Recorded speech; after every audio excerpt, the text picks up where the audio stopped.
Olá, pessoal! Bem-vindos a mais uma das nossas análises visuais.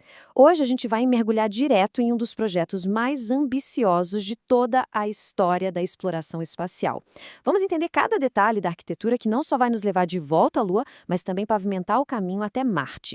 Mas antes de a gente decolar, não se esqueçam de curtir esta apresentação e seguir o canal. Isso ajuda muito a garantir que a gente continue trazendo análises detalhadas como esta para vocês. Então, cliquem no botão de curtir, inscrevam-se e vamos nessa!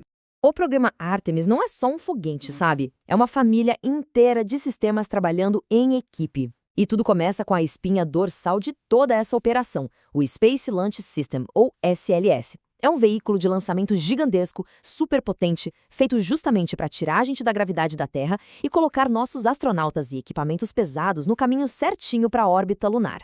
Aí entra a próxima peça vital, a espaçonave Orion. Enquanto o SLS faz aquele trabalho super pesado de lançar tudo, a Orion é o verdadeiro veículo da tripulação. Ela foi projetada especificamente para o espaço profundo, garantindo que os astronautas naveguem com segurança pela imensidão do vácuo até o destino e, claro, voltem sãos e salvos para casa. Para fechar essa jornada e chegar ao chão da Lua, a gente tem o Human Landing System, o sistema de pouso humano. Veja bem, a Orion não pousa na Lua sozinha, ela precisa de um parceiro. Então, esse módulo é dedicado a pegar os astronautas lá na órbita lunar e descer com eles até a superfície em segurança. Ele até serve de base temporária nessas primeiras missões de exploração. Seção 1. A Estação Espacial Gateway. Nossa futura casa no espaço profundo. E onde acontece essa transferência da Orion para um módulo de pouso? É exatamente aqui. Para compreender a visão completa da Gateway, a gente precisa ter em mente que uma estação espacial tão complexa assim não vai para o espaço de uma vez só. Ela vai ser construída aos poucos, numa montagem super calculada de módulos, peça por peça, missão por missão, ela vai ganhando forma na órbita, expandindo a nossa capacidade de exploração de um jeito totalmente sustentável. Então, quais são esses blocos de montar? A coisa toda começa com o halo, o posto avançado de habitação e logística, combinado com um elemento de potência e propulsão, o PPE. Esses dois dão um pontapé inicial nos sistemas vitais. Mais para frente, a estação recebe um módulo de habitação internacional, o IAHAB, para dar mais espaço para a tripulação e uma escusa de ar, o airlock, que permite as caminhadas espaciais e a transição de experimentos lá para fora. Seção 2. A órbita de Halo quase retilínea, ou NRHO. Agora que a gente sabe como a estação será montada, precisamos entender exatamente onde ela vai ficar. Bom, a NRO é uma órbita polar muito peculiar ao redor de um ponto de gravidade neutra no sistema Terra-Lua. Basicamente, é um lugar onde o puxão da gravidade da Terra e da Lua se equilibra. E as distâncias são de cair o queixo.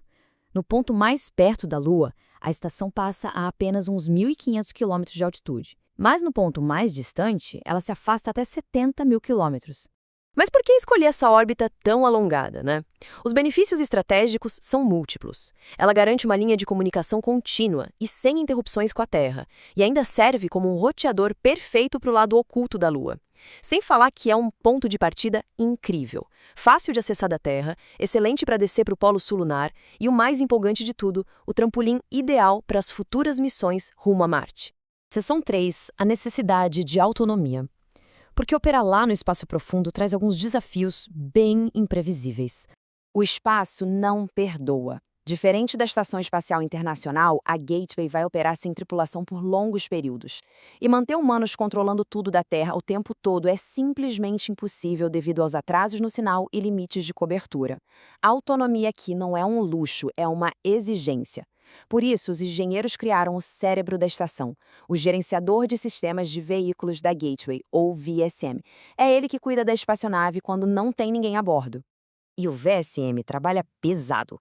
Ele monitora e coordena vários subsistemas independentes através de gerenciadores locais. E o detalhe mais brilhante dessa operação é que o VSM não tem apenas um botão de liga e desliga para autonomia. Ele muda de nível de forma contínua e fluida, se adaptando na mesma hora, dependendo de como a tripulação a bordo ou o pessoal lá na Terra está interagindo com a estação naquele momento exato. Seção 4. Segurança e sistemas inteligentes. Com tanta dependência desses softwares, entra em cena a necessidade de uma engenharia impecável. E isso nos leva para a segurança cibernética centrada no humano, algo vital quando vidas estão em jogo. Para garantir isso, a literatura aponta o uso de estudos longitudinais. Em vez de testar o software uma vez e pronto, esses estudos acompanham de perto como os usuários interagem com os sistemas ao longo de grandes períodos. Isso revela as tendências reais e mostra como o desempenho evolui na prática. Todo esse estudo contínuo alimenta um ciclo vital de melhorias. A gente pode dividir esse mecanismo de ciclo de feedback em 4 etapas super diretas. 1. Coleta de dados. 2. Análise. 3. Implementação. E 4. Comunicação. Funciona mais ou menos assim por dentro. A coleta de dados junta todos os desafios e números que os operadores vivenciam. A análise encontra os padrões. Aí, a implementação prioriza o que mudar com base na vida real. Mas o grande diferencial, de acordo com as fontes, é a comunicação. Avisar aos usuários como o feedback deles mudou o sistema gera um sentimento poderoso de colaboração. Isso faz com que as equipes confiem de olhos fechados nos sistemas autônomos que estão gerenciando. Para fechar a nossa análise, depois de ver esse foguete imenso, uma órbita totalmente estratégica e softwares tão adaptativos, fica uma reflexão profunda. Como a humanidade vai se adaptar para sobreviver lado a lado com sistemas totalmente autônomos lá na escuridão do espaço profundo?